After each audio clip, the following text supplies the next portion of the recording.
It was supposed to be a day of celebration. Emily had just turned 45, and Sarah, her mother, wanted nothing more than to bring a smile to her daughter's face. She carefully chose an expensive cake, one adorned with delicate frosting roses, believing that even in adulthood, birthdays should still feel special. Sarah walked into Emily's house with a hopeful heart, carrying not just the cake, but also decades of love and sacrifice. However, the moment Sarah stepped inside, the atmosphere was tense. Emily seemed distracted and irritated, her arms crossed as if Sarah's presence was an inconvenience. Sarah tried to brush it off, lighting the candles and singing softly, her voice trembling with both excitement and nervousness. Instead of gratitude, Emily's face hardened. Her annoyance grew with each passing second until she finally snapped. "The best gift I could ever wish for," Emily said coldly, "is for you to just die." The words cut through the air like a knife. For a moment, silence filled the room. Sarah's heart sank, her hands shaking as she almost dropped the cake. She stared at her daughter, unable to process the cruelty behind those words. The woman she had given everything for, the child she had carried, raised, and protected, was now wishing for her death, on her own birthday. Sarah forced a faint smile to keep her dignity, but inside, she was shattered. What was meant to be a celebration became the most painful moment of her life. Without saying much else, she placed the untouched cake on the table, quietly excused herself, and walked out of the house. Outside, the cool air felt heavier than ever. Each step away from Emily's home echoed with sorrow, and Sarah realized that something inside her had broken. What she didn't yet know was that this cruel remark would also ignite the beginning of her transformation, a journey from despair to freedom. Sarah returned to her small apartment that evening, her heart still raw from Emily's words. The silence of the room felt deafening. She placed her purse on the worn-out armchair, sat down by the window, and stared at the fading city lights. It was in that stillness that memories began to flood her mind, memories of every sacrifice she had made for her daughter over the past 45 years. She remembered the long nights when Emily was just a little girl, lying sick in bed. Sarah had worked double shifts at the hospital cafeteria, scrubbing floors until her knees ached, just to afford the medicine that kept her daughter alive. There were times she skipped meals herself so Emily would never go hungry. Sarah could still picture Emily's small, smiling face when the fever broke, moments of relief that made every sacrifice feel worth it. Then came Emily's teenage years, when Sarah sold her grandmother's heirloom jewelry, the last keepsake of her own family history, to buy Emily the perfect prom dress. She had wanted her daughter to feel beautiful, to stand proudly among her friends, even if it meant giving up something irreplaceable. The joy in Emily's eyes back then had been her reward, though Sarah now wondered if Emily even remembered that night. But the greatest sacrifice of all was financial. After years of saving, penny by penny, Sarah emptied her entire life savings to buy a house for Emily and her husband, Mark. It was meant to be a gift of love, a foundation for their future, a safety net to ensure her daughter's comfort. Sarah moved into a modest apartment of her own, convincing herself that it was enough to see Emily happy and secure. As Sarah sat in the dim glow of her lamp, she realized how much she had given, and how little she had received in return. Every ounce of her youth, health, and security had been poured into her daughter's life, yet Emily now treated her as nothing more than a burden. The cruel birthday remark echoed again in her mind, but this time it mingled with the memories of everything she had done. Tears welled up in Sarah's eyes. It wasn't just the pain of betrayal, it was the dawning recognition that love, when taken for granted, could turn into a cage. And for the first time, Sarah began to wonder if it was time to stop sacrificing, and to finally start living for herself. For days after her birthday, Sarah moved through her routines like a ghost. She cooked her simple meals, watered the plants on her balcony, and answered polite greetings from neighbors, but inside she felt hollow. Emily's words had left a wound that refused to close. Yet slowly, beneath the grief and resentment, something new began to stir, a quiet determination. One morning, Sarah stood in front of her bathroom mirror. Her reflection revealed tired eyes, a face lined by years of worry, and hair streaked with gray. She realized that nearly every wrinkle, every ache in her bones, had come from sacrificing for Emily. She had poured her life into her daughter, and what did she have left? Nothing but loneliness and regret. But that day, something shifted. Sarah whispered to herself, "Enough. I deserve more than this." She began with practical steps. At the local bank, she closed the joint account she had shared with Emily for years. The clerk looked at her with surprise when Sarah requested all remaining funds be transferred into her personal account. For Sarah, it felt like cutting an invisible chain, a chain she had willingly worn for decades. Next came her will. For so long, every document, every plan for the future had been centered on Emily. Sarah had always assumed her daughter would inherit everything, her savings, her modest jewelry, even her pension. But as she sat in her lawyer's office, she felt a strange mixture of sadness and empowerment. With a firm voice, she instructed that her assets should no longer go to Emily.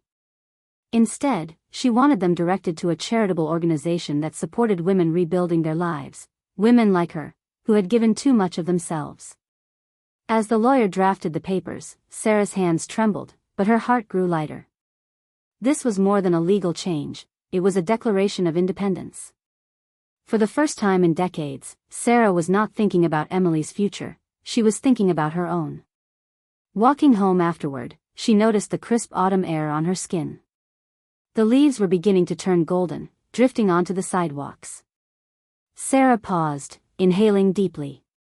For the first time in years, the world around her felt alive, full of possibilities she had never allowed herself to consider. Emily's cruel words had been intended to hurt her. Instead, they had unlocked something Sarah thought she had lost forever, the courage to reclaim her life. Sarah returned to Michael's office a week later, carrying a folder neatly packed with documents. Michael had been her lawyer for years, handling small matters like leases and medical forms. But today was different. Today, Sarah walked in not as a timid mother clinging to obligations, but as a woman preparing for liberation. Michael looked at her with raised brows as she explained her decisions. "I want to make everything final," Sarah said firmly. "No more ties. No more obligations that keep me trapped." The first step was Emily's health insurance. For years, Sarah had been the guarantor, paying premiums whenever Emily or Mark conveniently forgot. Signing the cancellation papers was strangely satisfying. She no longer wanted to fund a daughter who treated her with contempt. Next came the mortgage. Sarah had once agreed to be a co-signer when Emily and Mark purchased their house. At the time, she thought it was an act of love, a way to ensure they would have stability. Now, it felt like a shackle around her neck. She instructed Michael to file the necessary paperwork to remove her liability, reclaiming her right to financial independence. Then there was the house itself. Technically, Sarah still held partial rights due to her initial investment, the money she had poured in to help them buy it. With Michael's guidance, she drafted a formal notice. She would exercise her rights and demand repayment. Emily and Mark would finally have to face the consequences of their carelessness. As Sarah signed each document, a sense of strength coursed through her. Every signature was like chiseling away another bar of the prison she had built for herself. But perhaps the boldest part of her plan was yet to come. After decades of living in the same town, always within reach of Emily's demands, Sarah decided she would leave. Switzerland had always been a dream, a place she once longed to visit but never could, because Emily needed her. The mountains, the quiet lakes, the promise of anonymity, it all called to her now. Michael looked at her thoughtfully. "This won't be easy, Sarah. Emily may fight back." "I know," Sarah replied, her voice steady. "But I've fought my whole life for her. Now, I'll finally fight for myself." That evening, Sarah spread travel brochures across her kitchen table. For the first time in years, she didn't feel weighed down by duty. She felt the stirrings of freedom, and the excitement of a new beginning waiting beyond the horizon. The night before her departure, Sarah sat at her small wooden desk, a dim lamp casting shadows across the room. A thick stack of paper lay in front of her. She had already filled more than half of it, her handwriting steady but her heart trembling with every word. This was not just a letter, it was her final testimony, the story of her life as a mother, written for the daughter who had crushed her spirit. Page after page, Sarah poured herself into the letter. She wrote about the countless nights she had stayed awake by Emily's bedside, cooling her fever with damp cloths, whispering prayers that her little girl would survive. She described the humiliation of pawning her wedding ring to cover Emily's tuition, the aching loneliness of going without so Emily could always have more. She recounted the moment she sold her grandmother's jewelry for that prom dress, how she smiled through the tears, telling Emily it was nothing, when in truth, it had broken her heart. And she wrote in painful detail about the house, the way she had drained her life savings, denying herself any hope of security, just so Emily and Mark could start their life together. But woven between these sacrifices, Sarah laid bare the other side, the exploitation, the coldness, the way Emily and Mark had come to see her not as a mother, but as a bank account. She reminded Emily of every time she had begged for a little more help, and how Sarah had always said yes, even when it meant saying no to herself. The letter grew longer and heavier with each passing hour.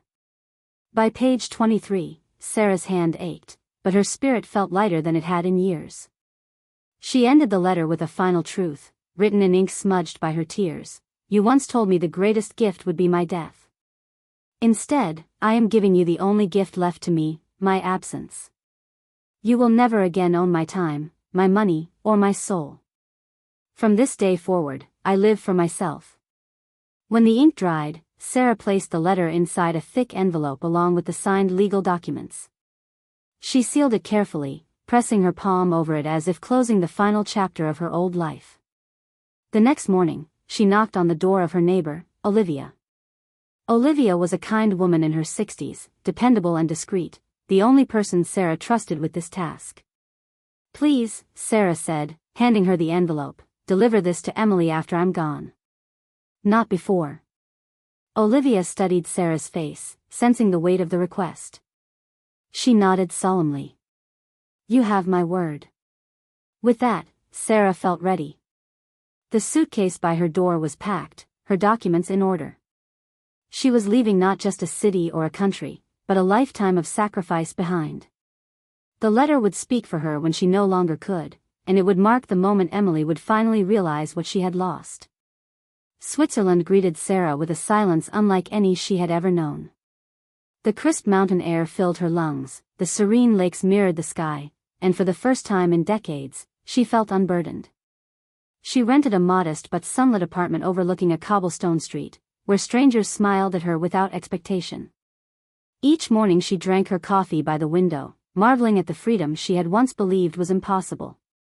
But peace did not last long. On her second evening abroad, her phone began to buzz relentlessly. Emily's name flashed across the screen, again and again. At first, Sarah hesitated. She considered silencing it, but curiosity, and a lifetime of maternal instinct, made her answer. Mom. Emily's voice cracked, frantic. Where are you? Why aren't you answering me? You can't just disappear like this. Sarah closed her eyes, listening to the panic in her daughter's tone. It was a sound she had heard before, but always tied to money, never love. More calls followed over the next few days. Sometimes Emily's voice was furious. How could you do this to me? To us? You're selfish. Other times, it was tearful and pleading. I didn't mean what I said. Please, I was angry. You know I love you, right? Please come back. Sarah responded to none of it at first. Instead, she let the messages pile up, listening only when she felt strong enough. Each voicemail sounded less like remorse and more like desperation, the fear of losing the financial lifeline Sarah had always been. Finally, on a quiet morning as the church bells rang in the distance, Sarah decided to answer one of the calls. Emily's voice came through instantly, raw with desperation. Mom, please. I didn't mean it. You know I didn't. That birthday. I was just stressed. Please don't leave me like this. I need you. Sarah held the phone gently to her ear, her gaze fixed on the snow-dusted peaks beyond her window. When she spoke, her voice was calm, steady, almost serene. No, Emily, she said softly. You told me the best gift I could give you was to die. I won't give you death, but I will give you what you asked for. My absence.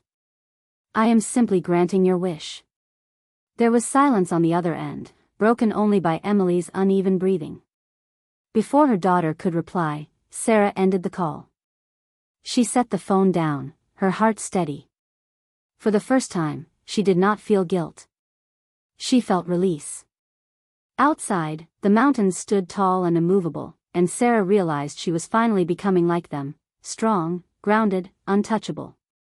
Emily had never known how to live without financial support from her mother.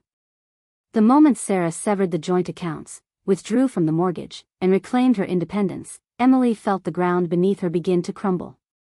Bills were piling up, the threat of foreclosure loomed over the house, and her marriage to Mark was strained under the pressure of dwindling resources. Fear quickly turned into desperation. Rather than accepting responsibility, Emily reverted to her old habits of manipulation. She convinced herself that if she could legally undermine Sarah's decisions, the flow of money could be restored. One morning, she walked into the Office of Social Services and filed an official complaint. In it, Emily accused her mother of suffering from dementia, claiming that Sarah's recent legal actions, closing accounts, changing her will, canceling insurance, were signs of irrational behavior caused by cognitive decline. Emily painted a picture of Sarah as a frail, confused old woman who was being taken advantage of. She demanded that an investigation be opened, hoping the authorities would declare Sarah incompetent and reverse all the legal changes. In her mind, this was her last chance to regain control. But Sarah, anticipating that Emily might retaliate, had already consulted doctors and undergone cognitive assessments before leaving. When social services reviewed Emily's claims, Sarah's medical records told a very different story. Her mind was sharp, her memory intact, her reasoning flawless. The professionals who had examined her provided statements confirming her mental clarity. The authorities dismissed Emily's complaint as baseless. Instead of discrediting Sarah, the attempt only exposed Emily's desperation and manipulative tendencies. For Sarah, the outcome was both a relief and a validation. For Emily, it was another door slammed shut, a reminder that her mother could no longer be bent to her will. The downfall came swiftly. Without Sarah's steady financial support, Emily and Mark found themselves standing face to face with the harsh reality of their reckless lifestyle. Bills that Sarah used to quietly cover now arrived like relentless waves. Mortgage payments slipped into arrears, utilities threatened disconnection, and creditors began calling day and night. At first, Emily tried to maintain appearances. She told neighbors everything was fine, even laughed off the idea that they might be struggling. But soon, the truth could no longer be hidden. The bank issued foreclosure notices. Friends who once admired their comfortable life slowly distanced themselves, leaving Emily and Mark isolated in their crumbling world. Meanwhile, Sarah, safe and settled in Switzerland, was not left empty-handed. Through careful legal steps and advice from her lawyer, Michael, she managed to reclaim the money she had invested in Emily's house. With accumulated interest, Sarah's finances were more secure than ever. What once had been drained from her out of guilt and obligation now returned to her rightfully, symbolizing a victory over years of exploitation. But perhaps the most unexpected consequence lay beyond money. When Sarah's story began circulating online, through blogs, news outlets, and social media, it struck a chord with women everywhere. Many saw their own struggles reflected in Sarah's courage to walk away. Messages poured in from mothers, daughters, and even men who felt trapped in cycles of emotional or financial manipulation. Her decision to choose self-respect over blind sacrifice became an inspiration. Women who had once suffered in silence began to speak up, sharing Sarah's story as a rallying cry. It's never too late to take your life back. For Emily and Mark, the consequences were devastating: a lost home, a broken image, and no safety net to fall back on. For Sarah, they were liberating: justice, independence, and the unexpected honor of becoming a symbol of empowerment. One crisp autumn morning in Switzerland, Sarah opened her email and froze when she saw an unexpected name in her inbox: Mark. For a long moment, she considered deleting it without reading. She feared it might be filled with blame or another desperate attempt to drag her back into Emily's chaos. But the subject line stopped her. "I owe you the truth." With hesitant fingers, Sarah clicked. The message was long, raw, and unpolished. Mark admitted that he had remained silent for too long. He confessed that Emily had never truly loved Sarah as a daughter should. To Emily, her mother had always been a resource, a safety net, a wallet. He wrote that every gesture of generosity, from the prom dress to the down payment on the house, had been accepted not with gratitude, but with expectation. "I let it happen," he wrote. "I looked the other way because I benefited too. I told myself it was harmless, that you wanted to give. But the truth is, Emily used you, and I stood by while she did it. I'm sorry, Sarah. You deserved better." Sarah sat at her small wooden desk, tears slipping down her cheeks. It wasn't sorrow this time, it was a strange, bittersweet relief. For the first time, someone inside Emily's circle had acknowledged the reality Sarah had endured for decades. It was vindication. Weeks later, a package arrived at her Swiss apartment. Inside were several envelopes, each decorated with colorful stickers and uneven handwriting. They were letters from Emily and Mark's children, her grandchildren. "Dear Grandma, I miss when you took me to the park. Grandma, your cookies are still the best in the world. Nobody can make them like you. I wish you were here. It feels different without you." The words were simple, but they pierced Sarah's heart with both pain and joy. She pressed the pages to her chest, smiling through tears. Emily might have turned away, but her children still remembered the warmth of their grandmother's love. And in their innocent voices, Sarah found a confirmation that her kindness had not been wasted. Her sacrifices had planted seeds in the next generation, seeds of love, gentleness, and memory, that Emily's bitterness could never erase. For the first time in years, Sarah felt truly seen, not by Emily, but by the ones who mattered most. 3 years passed like a quiet, healing tide. The Sarah who had once lived in the shadow of her daughter's demands was gone. In her place stood a woman reborn, content, confident, and free. Her days in Switzerland were filled with a rhythm that felt almost magical. Every morning, she opened her balcony doors to a view of snow-dusted mountains and a lake that shimmered under the sun. She tended to her small balcony garden, lavender, roses, and herbs, breathing in the scent of a life finally her own. She had made friends, real ones this time. People who valued her not for her money, but for her wit, her kindness, her stories. They invited her to dinners, to hikes through alpine trails, to evenings spent by the fire sharing laughter and wine. For the first time in decades, Sarah belonged without being used. Her book, The Price of Sacrifice, had started as a personal journal, a way to process her pain. But when it was published, it resonated far beyond what she expected.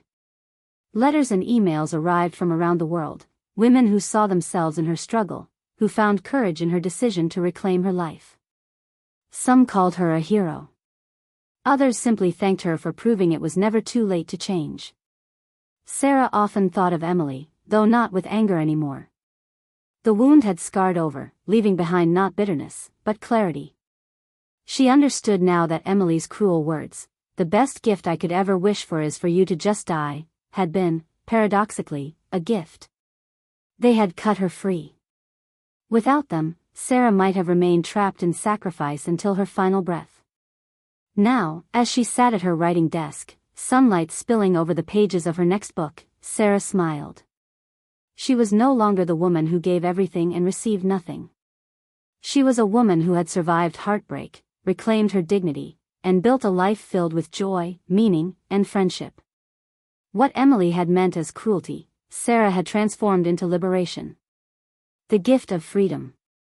And with that freedom, Sarah finally lived the life she had always deserved. 3 winters had passed in Switzerland, and Sarah's life had blossomed beyond what she once believed possible. Her days were no longer measured by sacrifices or guilt, but by quiet joys, the taste of strong coffee on her balcony, the laughter of her friends echoing in a mountain cafe, the weight of her published books in her hands. Yet one evening, as the first snow of the season drifted against her window, Sarah received an envelope forwarded from her publisher. The handwriting was shaky, almost unfamiliar. It was from Emily. Inside was a short letter, not an apology, not an excuse, but something else entirely. Mother. I don't expect forgiveness.